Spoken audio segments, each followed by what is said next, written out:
Welcome everyone to Already Cancelled. I am Peter, that is Tara. We talk about TV shows here. The year is 2022 and the name of the show is Babylon 5.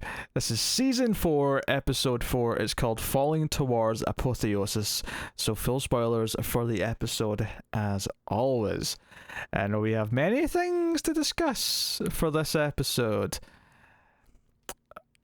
Tara's dancing a little bit. What tune would you say you're hearing in your head as you're dancing right now? Dun, dun, dun, dun, dun, dun, dun, dun. I almost went into the graduation song because it's been a while since I've been to a wedding. So you know what? I want to give you points because there's been a number of times over the course of reviewing Babylon 5 and reviewing movies on our science fiction movie podcast, the Atomic Cinema Experiment, the ACE. You can go find that over Mail Fuzz Movies or on a podcast provider near you, wherever you like. But and all that, and the time we've been recording, which is almost 3 years, every so often I will set up a joke for you, and I will set up something for you to, like, you know, I'll give you a softball and I'll say, hit it out of the park. I thought you were going to give me points, but really you're just sort of backhanding. No, I'm giving you points. This compliment. Because this is the first time you've ever actually done it. I said, what tune are you listening to? And in my head I was thinking, dum dum da dum dum dum da dum. Right? I was thinking that, and you actually did it. You did the thing I was thinking. So we're so alike, you and I. One mind. I want to give you props. After that's all. 3 years of grooming. Grooming, shut up. you finally got grooming me to be the right co-host. You finally got the set up. I'm proud. Okay, I'm a proud host right now. Thank you, Sensei. Yes, my Padawan. So yes, welcome to our review of Babylon 5. Yes, the wedding march, of course, relevant because there's gonna be a wedding. So many things to plan. I mean, they've got a war to fight first, but yes, there is a proposal of sorts in this episode. I say of sorts because he never actually asks the question and gets an answer. He just kind of takes it for granted that the lens into it and is going to be all for it. The kiss means yes. Come on. I mean, I'm sure it does, but I think my favorite part of this is that he's sent away Lorien to, you know, do this, and he starts like sort of like looking, and I'm like, there's no pockets in your chest. Why are you people do this because they're checking pockets in their coat. You're not wearing a coat, Sheridan. But he's still way less awkward than when Sinclair did it. Oh sure. But he's looking for the ring, and he finds it in the chair. And I was like, wait, whoa, the wedding? What? He's going to propose? And I think my favorite part of it is that when he hands her the little box, and she doesn't know what this is, and she starts like stroking the box, thinking the box itself is the gift. She's like, oh, it's a little furry box, you know, like velvety. Always wanted one. Thank you. And it's almost like she doesn't really understand what's going on, because he's like, oh, it's a custom on Earth, and he opens it and there's a ring. She still doesn't quite get it. It's not until he actually says the word, this is what we do when we're going to get married, and she's like, oh, like she understood that word. That part she got. Yes. Okay. I mean, this relationship was going painfully slow for a long time, and now they are like balls to the wall. Are you upset? Let's just go for it. No, not at all. Good. I think I'd have been upset if you were upset. I'd be like, Tara, you were begging for weeks, months, years. You were demanding. No, I agree. I hope they have babies next episode. Still. I don't know if the Minbari system reproduces that quickly, but I guess we'll find out. Yes, I suppose we will. So I mean, they haven't done anything yet, right? They just, you know, made out, and they kind of like bump foreheads and noses a lot. True. I'm sure that's coming. I'm sure. Maybe he's already pregnant. Who knows? So we have that, right, which kind of comes about. There's another scene with them as well where she tries to apologize. She feels bad about all, but withholding that Anna could in some way be alive when, but he forgives her. It's all good. They have a couple of romantic moments. It's a sweet enough plot line. It's not the main thing they're up to this episode, of course. Sheridan's got a whole plot with Kosh 9000, and we got Garibaldi stuff to talk about. Obviously, there's more Londo and Emperor shenanigans to get into. A whole host of things. No Cole this episode. You're keeping track now? Let's point out there's no Cole. Yeah. It's a great episode. I'll also admit part of me was curious as to what your reaction to that statement may be. I don't hate Cole, but he is the punching bag of our podcast right now because we have to have one. I mean, Poochie's gone. Here's a question, and no. I love Zach even more because of the way he pronounces Ivanova. Ivanova. He sounds like Dracula starting a sentence. Ivana, suck your blood. You've been trying to make that work for so long. Yes, but Zach is made it a thing now though. Zach is natural, he's got that Brooklyn thing going on. I don't know if he's really from Brooklyn, but he's got that Brooklyn thing going for him. I don't know if I hear Brooklyn. Maybe it's a soft Brooklyn. Soft Brooklyn. It's gangsta. That's what it is. He's streets. Street smart now, is he? Yeah. So Garibaldi's watching Lorraine and the security cameras like a hawk. And it says some interesting things which are kind of addressed in the episode, but he does point out that Sheridan's not really spoken to him since they both get back. I do love that he points out that everyone just seems to accept that Sheridan's back even though he seemingly died, and everyone keeps questioning how did you get back, Garibaldi? Do you remember how you got back? Are you okay? What's going on, Garibaldi? Is there more to it than that? He is on high alert, peak paranoia, and I understand why, but I imagine this has to do with a bit of the subconscious of he knows that there's something wrong with himself. So stop asking questions. It's about him not trusting himself more than it's about him not trusting someone else. Yeah. Definitely some vibes of that. But he gets the clean bill of health from Franklin, who says he can go back to work. He even checks to see if they started anything, the process to turn him into a captain on one of the ships. I thought it was so interesting that, because Franklin has the little doohickey gadget thing, the medical device up to Garibaldi's eye. And the first thing he does is tell him to cough. And then, so I guess this thing has replaced the whole grabbing the junk and coughing in the future. That's nice to know. I mean, for for guy's sake. Oh, yeah. For the record, I've never been asked to do that in a medical exam, for the record. Really? Never.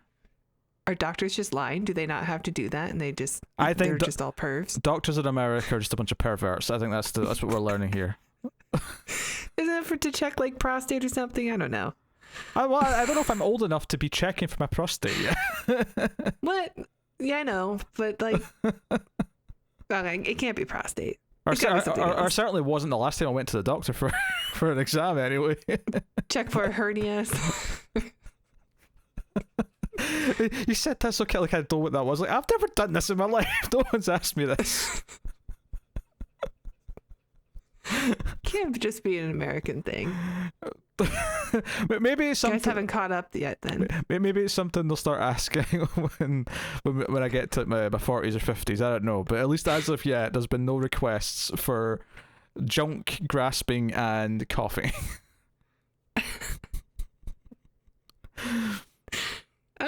Okay, well, it was an interesting scene. Maybe it's because you get to see the physical of the future.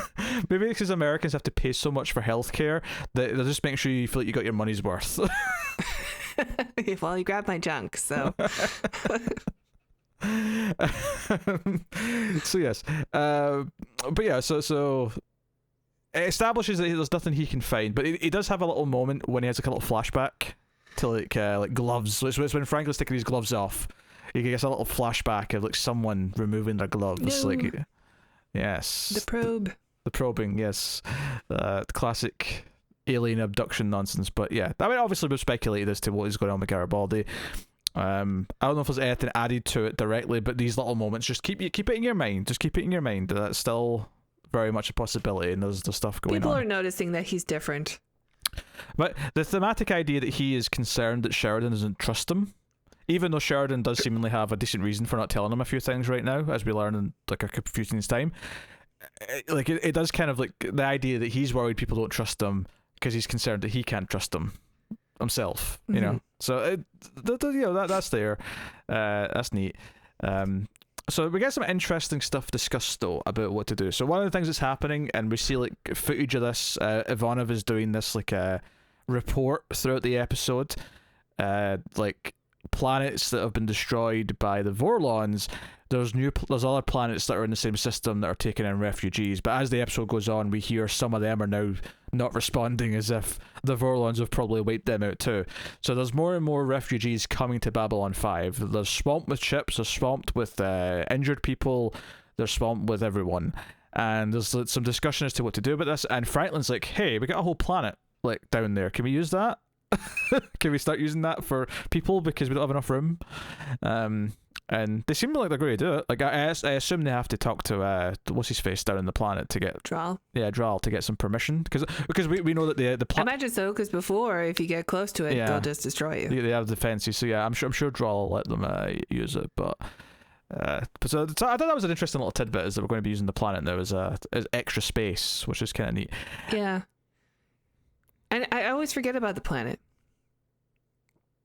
You know? Yeah. No. I just forget that it's like this giant like shield thing that they have, basically. I mean, Draal only gets involved, I think, when he has to. But I don't know, you think it would come up more in conversation. I've got a feeling it'll come up when there's actually fighting to be done with the shadows at some point. I feel like that'll be when... Or the Vorlon. Or the Vorlon, yeah, it could be the Vorlon. That's true. We got a whole lot... Well, I mean, that's kind of what this scene takes its turn, isn't it? Is Sheridan talks about, well, we got a problem. There's a Vorlon on board. We're going to have to deal with Kosh 9000. And Garibaldi jokingly says, oh, do you want me to go up to him and just ask him politely to leave? He's like, yep, that's exactly what I want you to do. And the whole idea is that he wants Kosh 9000 to feel like he's powerful, like he's not threatened, so that he'll feel cocky, essentially. And but Garibaldi obviously is frustrated because he's been told to go and like get his ass kicked, and he's not really happy about it. And take a team of guys to, get their asses kicked as well. Of course. So, but they can't know exactly what the plan is though, because Vorlon might read them. Because they're not sure how telepathic Vorlons are. They have to speculate that they have to assume they're completely telepathic, just in case. So we get this great scene of them coming in, and they may not ask for permission at this point. I mean, Kosh 9000. If he feels threatened, he may not ask for permission to maybe. And to probe. This is pretty cheesy, but I kind of loved it. Is at the end of this scene, it cuts to Kosh 9000, and he turns around dramatically. Like, because they start the cameras is like behind him, and he turns around, and the music swells up, and the red light. Looks evil. Just kind of it's like the da da. I think all the steam from his lair on Babylon 5 is also very ominous. Yeah, I'm not gonna lie. I feel stupid for not realizing this till now, but Lita's gills only being there when she's talking to Kosh 9000 has nothing to do with like the transfer and like that. It's just purely that she's been changed so she can breathe in their about this atmosphere when watching this episode too, because I didn't think about it until she puts the mask on to leave Kosh's room. I'm like, oh, that's right, she's got to do that for optics because she's got gills to be able to breathe in there. I don't know if it should, but for the optics sake, because she doesn't. I don't think other people know about her augmentation. I don't think it is optics. I think it's more to do with the fact that in the other, because they're in the alien sector, right? Are the hallways not like different atmospheres, like not Vorlon atmosphere, but like different alien atmosphere? Because they're in the alien sector of the ship, or station, I should say. I mean, maybe you're right. Yeah, Maybe I'm it's not just, sure. maybe it's just an optics thing. But I assumed that there was other alien atmosphere as well that she can't breathe in because she's only been designed to, also breathe in Vorlon atmosphere. Yeah. Presumably. I don't know. I mean, I don't know. I was just. It's not it's not a big deal either way. It doesn't really matter that much. But it's. Well, I mean, that's the scene that made me notice it because I thought, oh, she's putting that on so that when she leaves, other people will see her and they won't notice that she has gills. I guess I never realised that would it matter. Does she care if other people see it? Oh well. That's my question. That's why it never occurred to me that it was just for optics, because I didn't know if she cared that anyone knew. Because Sheridan and co, I think, no. I mean, they know enough that I don't think they'd care or be like, like, she's got gills, put her in the airlock. Like I don't think it would cause that much of a stir. Maybe some random passerbys might freak out and it would cause a problem. I don't know, but maybe it's a mistake. No, I don't think it's a mistake. No. Well, like I say, I think she's in the alien sector of the ship. Okay, yeah. I don't know. In my mind, either do she's doing it on purpose, or she's. Do you not remember way back in the gathering, like they had to like put on like masks to even go through like certain corridors because they're in the alien part of the ship. Now, admittedly, I don't remember. I thought it was just to get to Kosh. No, because even in the gathering, they were going to see Kosh. They were going to like hallways with all the windows in it. So it was almost like a menagerie. Yeah, they were going to see Kosh, but no, I mean it's not just Vorlons that need the different atmosphere though. Like that was definitely explained back then. Okay. And I can't remember exactly like how close to get to Kosh's door in this with the security team before they put their masks on. I want to say it's not right outside his door though. I think it's like in a previous hallway. So I think even the hallway to his room requires like a breather thing. Yeah. So yeah. I whatever. We spent too much time on this. We have spent too much time on this. So anyway, let's move along.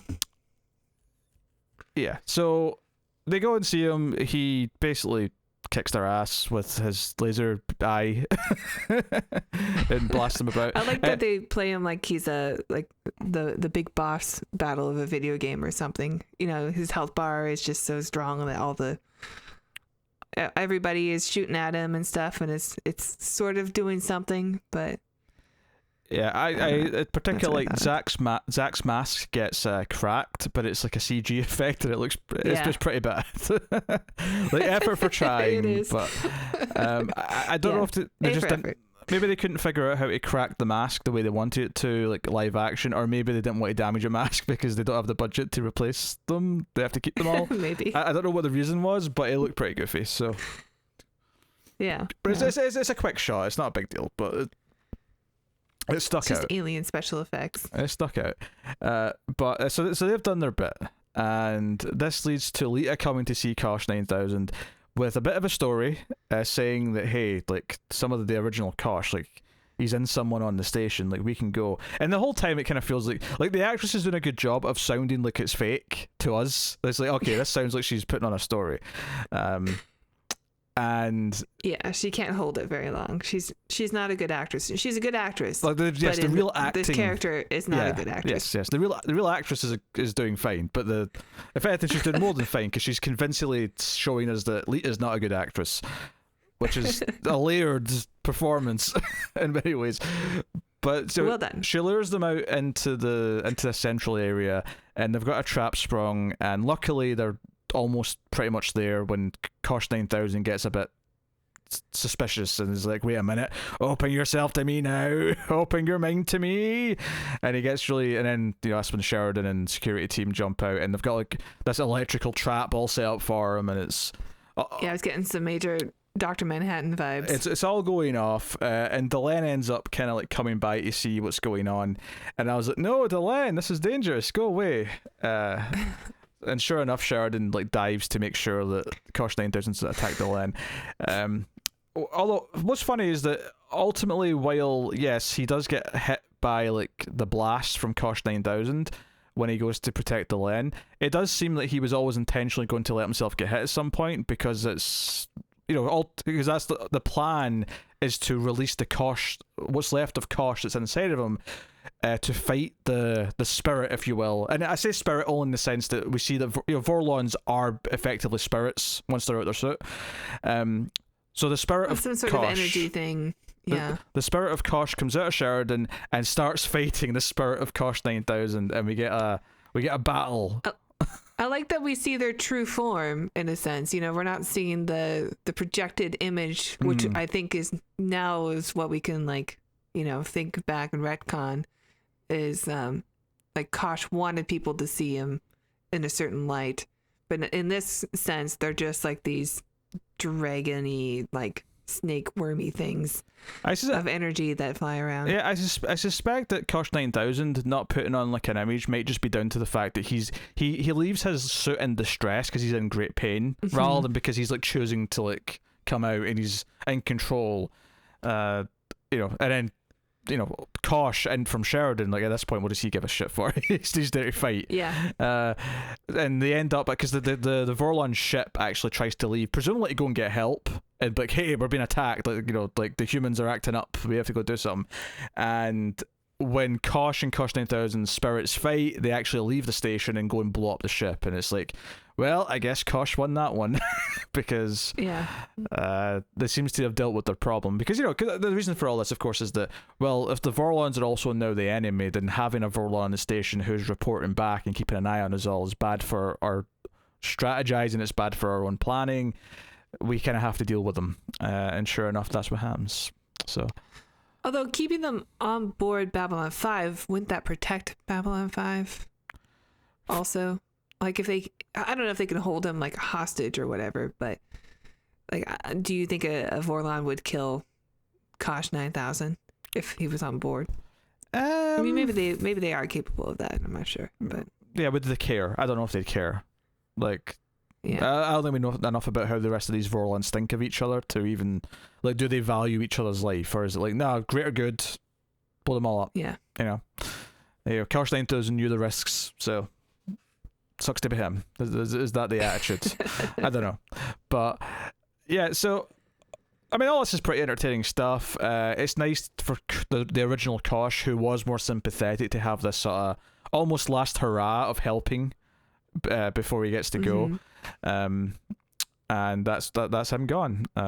Lorien has to kind of give Sheridan more energy. It's very ET actually. His hand's very ET looking. So when it was glowing and he was putting it on his back, I was that's very ET. And reveals to Delenn that he gave him life force to bring him back, and he's sort of giving him more now. But it's not a permanent thing. And Delenn's wait, how long? How long is this going to work?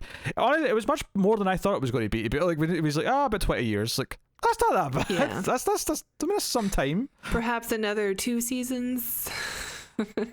Well, that's the thing. I was thinking cynically when she asked the question. I was well, at least 2 seasons worth, because we got 2 seasons to go. But I mean, 20 years, sure. Dying in your 60s isn't amazing. It's still early, but you can have another 40 years. Yeah.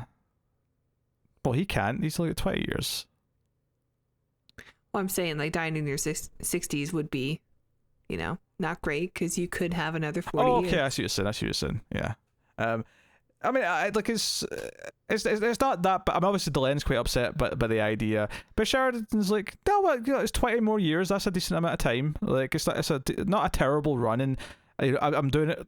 I've effectively sacrificed myself in advance, knowingly, for a good reason. I've made this choice, and I'm going to try and save the world, the galaxy even, and I'm hopefully going to get to spend it with you.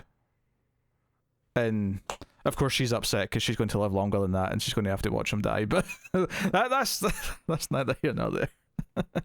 She's been through it before.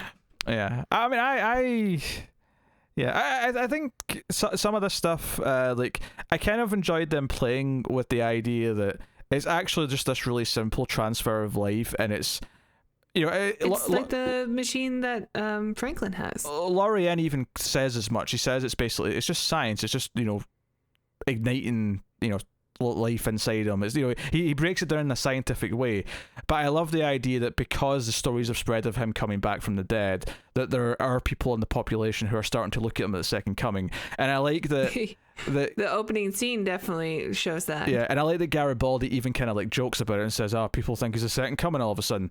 Like, I enjoy the perspectives of like the different angles of that, where it's like, okay, to people he's become kind of this myth, but the actual thing that happened is no, this alien has this power to like, give him some life, give him some of his own energy, kind of thing. And it's a good thing you brought up that machine, actually, because I mean, you could argue that thematically that was intentionally introducing this idea of like basically giving someone some of your life force, and like that comes at a cost. Maybe Lorian's life is shortening because he's doing this kind of thing. Well, plus the technology exists for it, so it's based in this universe is based on some sort of scientific thing. It's not just like an angel has come and or God has come and breathed the breath of life plus to Sheridan. Like, there's already a technology that can do this, and this alien has the ability, like, he's to do it without technology. But plus, the idea that this is the first one, and there's nothing to suggest or otherwise that tech that we saw isn't based on his race. Like, the reason why that machine because no one knows where that machine came from. It's ancient, so maybe it came from like the idea of what this is doing. It was almost a mechanicalized version of what he can do. So that's an interesting concept. Yeah, and I like that all the ancient races seem to be some sort of energy being. Like this guy, when we see him and from the perspective of Sheridan when he was fallen, is just some sort of ball of light with light tentacles that's able to read him. And then same with the Vorlons when we see them in their true form, or what I guess is their true form, which is just another like I don't want to say like a dragon, almost like a jellyfish or something. It's still some sort of energy being. Like, they've evolved so much because they're so ancient that they've evolved beyond the need for like a physical body. I think it makes sense that they're similar when you think. I mean, not just because the Vorlons are a really old race and then Lorien's even older, but the idea that, like, if you like go to another planet, let's say life develops on another planet and the conditions are very similar to Earth, there's a very good chance that life will eventually reach something resembling a human. It won't be the exact same, but a lot of the things that we developed over time in evolution are because of our surroundings and what we need, right? Like, that's because of the circumstances of what we've evolved in. It kind of makes sense to me that if beings who last long enough, if races and civilizations will last long enough and they start to ascend to this being, and we had that with Ironheart where he transcended into a being of light in season 1, the idea being that once you have left the physical form, that there is a similarity to how everyone kind of where they go to next, because at that point we all start to kind of merge into a similar idea. Like, because the reason for our physical differences don't exist anymore at that point, so right. And now we're this. So there's some interesting stuff kind of sprinkled in there, and I'm glad you brought up that life transfer machine. I think that's a really interesting thing to think about, given the context of what we're doing with some of these characters now. I mean, a lot of season 1 I think has the stuff that connects to this, what we know now, like even the artifact that Franklin's like old professor brings or whatever is both biological, like it's alive, and it's technology, which is all like the Vorlon tech and ships. So yeah, no, you can definitely. I think rewatching season 1 now, there's going to be a lot of things like, oh, this. It almost feels like even if it doesn't tie in directly to things that come up later, they're all like setting up these ideas, like the idea of this, the idea of that. Sheridan's proposal. Because we got to see Sinclair do it and flub it. Who did Sinclair propose to? You keep saying this. Who was this? The woman that Zhakar does the speech to. Oh, okay, his girlfriend at the time. Okay. Yeah. Don't you remember? It was like an awkward proposal thing, or I thought it was proposal. Yeah, it was. They definitely talked about marriage, and he was just like couldn't even look at her when he was asking. I don't think that that is setting up an idea the Of same way course these it other is. things are. Everything's connected. You don't have to set up the idea of proposal. But Wanted yeah, to bring that up again. It's awesome.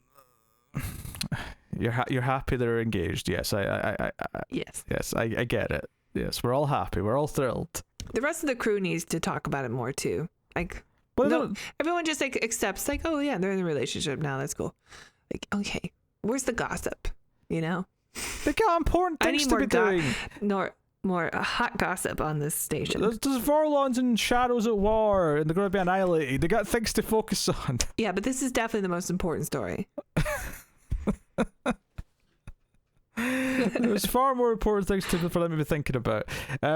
One of my favourite scenes of the episode, actually, is when Sheridan gets a call from Londo. Now, obviously, this ties into Londo's plot as well, which is he also finds out at the start of the episode. I actually also kind of love this scene as well, just because Morden kind of like sneaks in from the back, like he's talking to the Emperor, and Morden He's just slightly more healed. He just slyly steps in and is like, I'm still here. I'm here. I'm in control, Malari.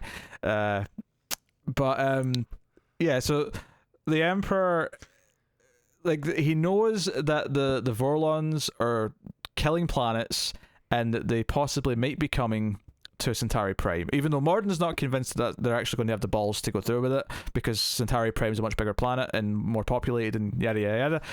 But the Emperor is like, no, yes, we'll agree to put up Centauri ships to protect the planet against the Vorlons. And Londo, of course, is livid about this. But then as soon as Morden leaves, the Emperor reveals that he has no intention of putting their ships up to protect the planet. And Londo's so relieved until the Emperor says, because I'm going to let them blow the planet up. We're going out in a blaze of glory.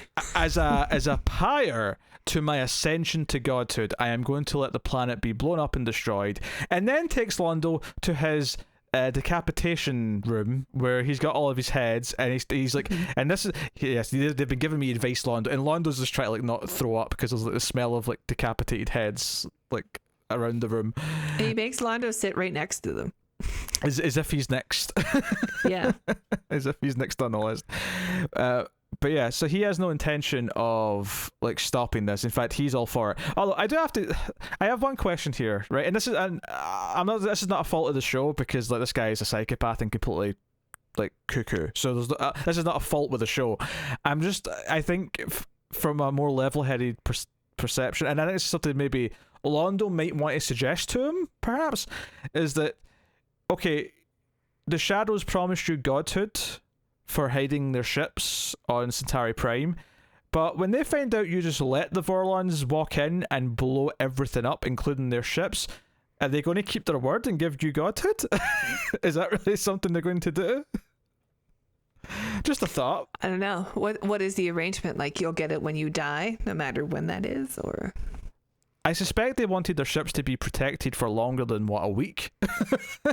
Yeah, supposedly in 1 week they'll be there. Yeah, so if next episode? If they continue on the trajectory they're going in, they'll be there in a week. I would suspect it's not next episode because of what they set up for these characters next. I suspect that'll be them next episode, because it sounds like something worth seeing. But before we get to the rest of this plot, Londo calls just to confirm that any of this is true. And I think what I liked about this scene is a couple of things. I don't know if it's the first time, but it feels like one of the first times that Sheridan has spoken to Londo since he met future Londo last season. So there's a whole new perspective from him as to how he considers Londo.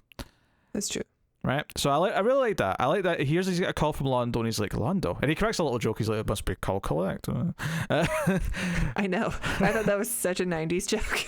That's a 90s joke. Oh dear. I don't know if you ever had the commercial of the guy calls some guy calls from a hospital to his buddy or to somebody, and an old man picks up the phone and he's like, would you like to accept a call from Bob, we ought a baby eats a boy? And he goes, no, and hangs up the phone. And his wife's like, who was that? And he goes, Oh, it's Bob. They had a baby. It's a boy.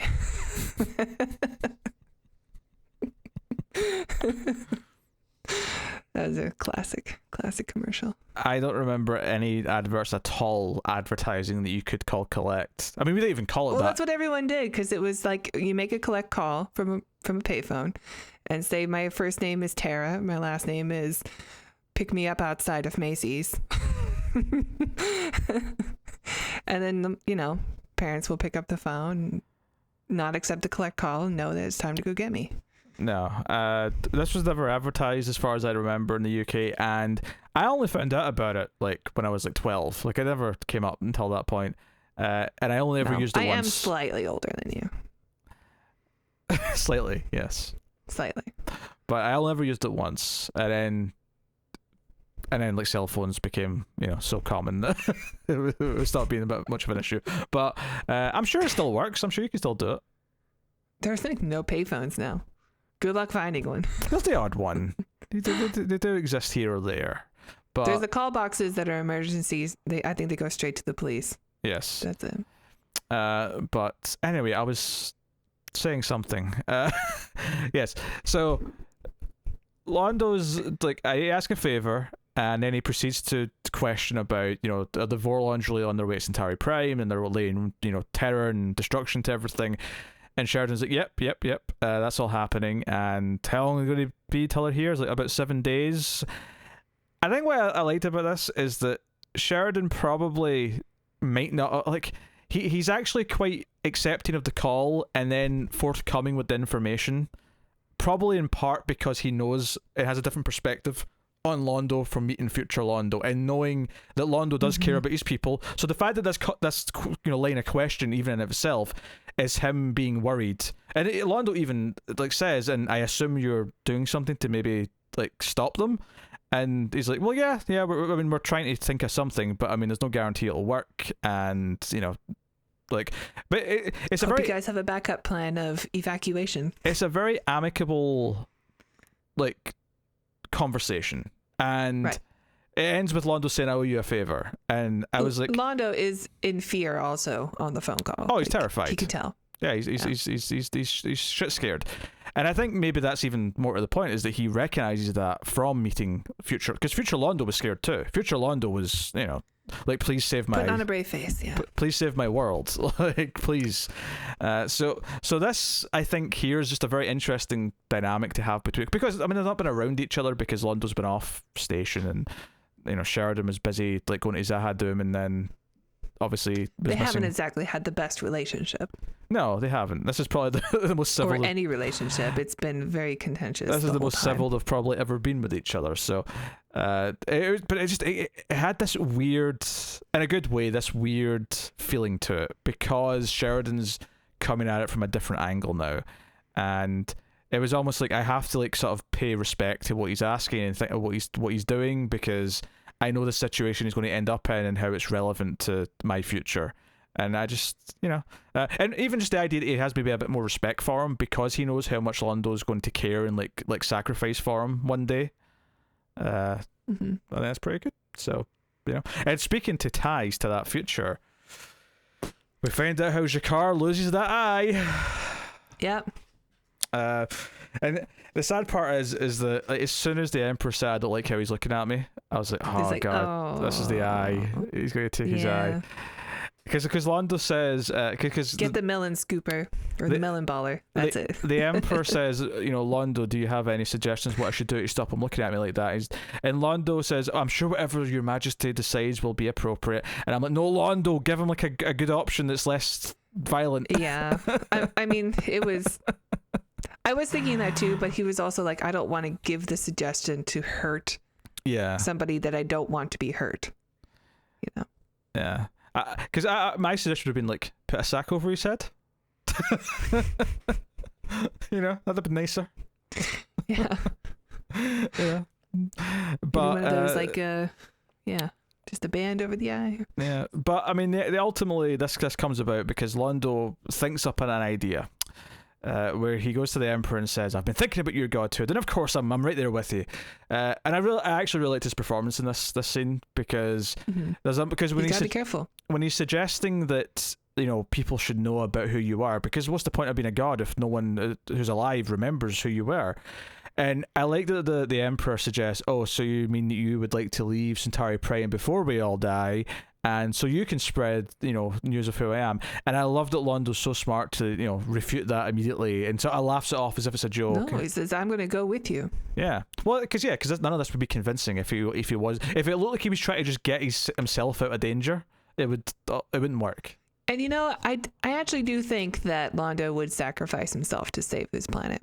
Like if it means like he has to stay with the Emperor in order to, save everybody else, then I think he would. Yeah, of course. I mean, we know Londo's just planning to kill him, so we know he's not necessarily hoping that it goes that way. But I agree with you. I think he would sacrifice himself to save his planet. But he convinces him to do Zhakar's execution on Narn. Because that'll be a big public display, people will see it, it'll be broadcast, it'll be whatever, and the Emperor goes for it and is like, you're dead again, Malari. And I'm like, yeah, and you crazy it's bastard. to get people, isn't it to get Centauris off of Centauri Prime? I never said that. Oh, I don't know why I was thinking that. No, it just said that it'll be a big spectacle, people will know who you are. It'll be like something that people like. It'll be an infamy. Obviously, it'll be mostly in horror to everyone else who sees it. But he's selling it as, they'll bow at your feet because they see that you're this strong leader who, was brave enough to go to Narn and like execute one of their own in front of them, kind of thing.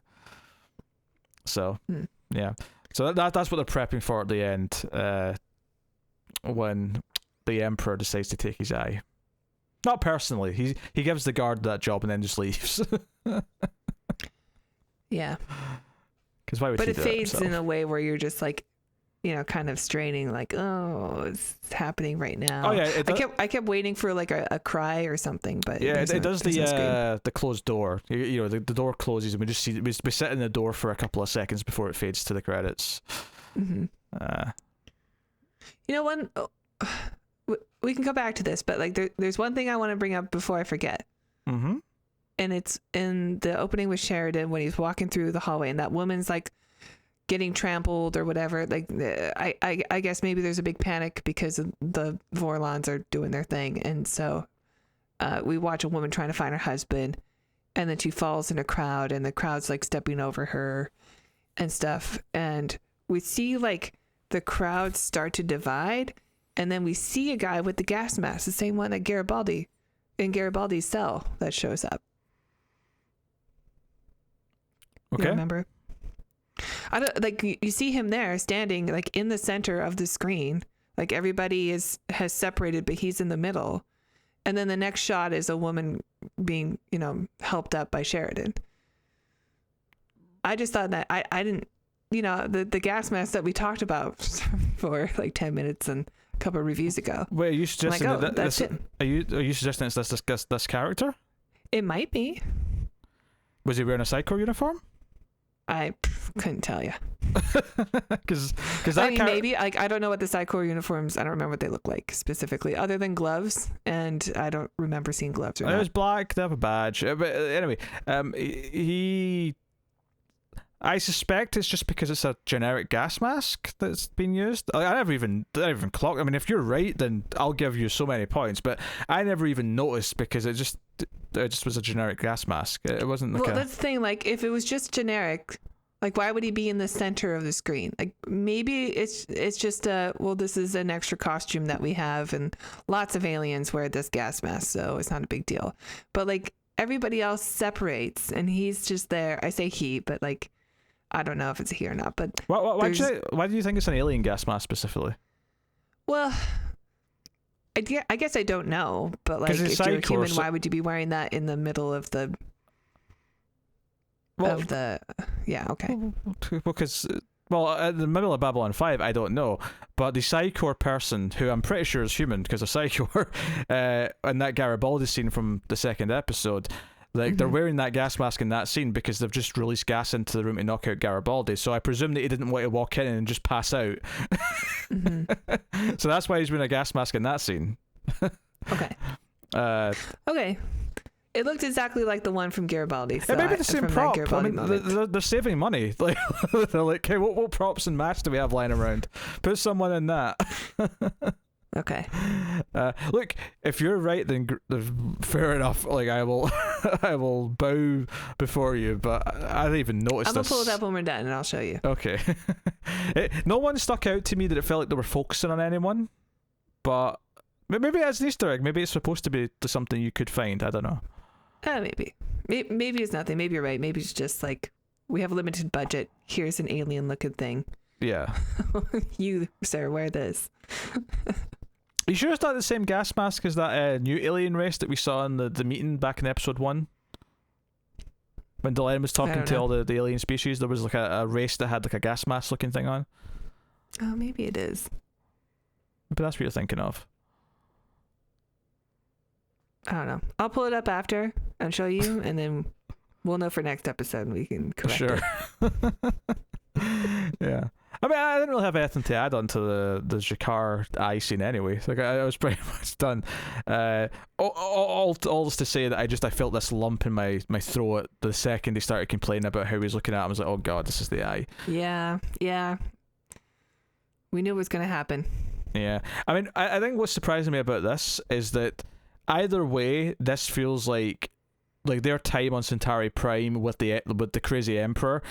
Like, I thought that was going to be a whole season thing, and I think this time they've put on it now for like the Vorlons getting to the planet. I mean, they could be intercepted. Maybe they won't go to Centauri Prime, and it'll continue after that. But the fact that they're going to try and execute Zhakar, which I don't think is going to happen, they're going to get out of that somehow. I suspect that this setup, the status quo of them with the Emperor on Centauri Prime, isn't actually lasting as long as I thought it was. And maybe we've only got another couple of episodes of it before. I don't know if they end up back in Babylon 5. I don't know if they end up... Maybe they end up back in Centauri Prime without the Emperor because he's dead or whatever. I don't know. But it feels like... Yeah, and how does Londo become Emperor or Veer? I imagine it's going to happen after this. It feels like, regardless of what the outcome is, it feels like this current setup with these exact characters has to come to a boiling point in the next couple of episodes now. Which is cool. I mean, it keeps things fresh and whatever. But I think, and after the first couple, I thought we were going to have like, oh, Zhakar's going to be a prisoner for like 12 episodes, like, and being tortured, kind of thing. Whereas now it feels like it's going a different way. But he is getting his eye patch, so that's exciting, I guess. I mean, if it's any consolation, yeah, he loses an eye, but he gets a sweet look. He looks hardcore. I do want him to reunite with Garibaldi because he went looking for Garibaldi. I want Zhakar to know that Garibaldi's okay. Well, he's not though, right? Well, you know what I mean. He appears to be okay. He's alive. Yes, he's alive. So I mean, hell, maybe it'll be Zhakar that realizes something's up. Maybe he'll be the one that senses that there's something off with him and like guide him. Maybe he'll be there for Garibaldi when Garibaldi's going through whatever like mental turmoil he is when he's trying to fight his programming. Maybe Zhakar will be the one who's like, this is where I can be there for him, because he was there for me when I was like having a crisis of conscience and faith. I'm going to be there for Garibaldi. Maybe that's what will happen. I don't know. So let us know what you thought of this episode in the comments below. Like, subscribe, ding the bell for notifications, all that stuff. It helps us out a lot if you do so. Tara, why don't you tell them about Patreon? That's right, Peter. If you enjoy our reviews, please check out our Patreon page. It's patreon.com/mildfuzztv. And if you donate as low as $1 per month, you will get access to bonus episodes for our Ace science fiction movie review show.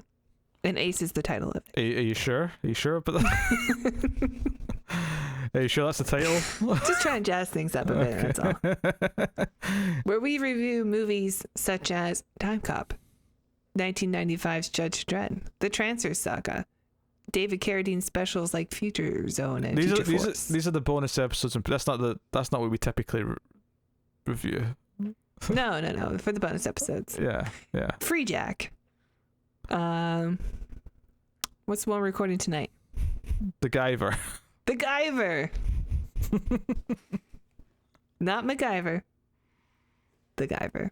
So yes, please head over, check that out. And if you donate $5 per month, you'll get access to shows early, including Babylon 5, which you'll get 6 days early. Thank you. Yeah. But that's pretty much us. So thank you once again for watching or listening. We always appreciate it. Keep watching TV. Keep watching Babylon 5. Just much like the Emperor, don't give away the homeworld.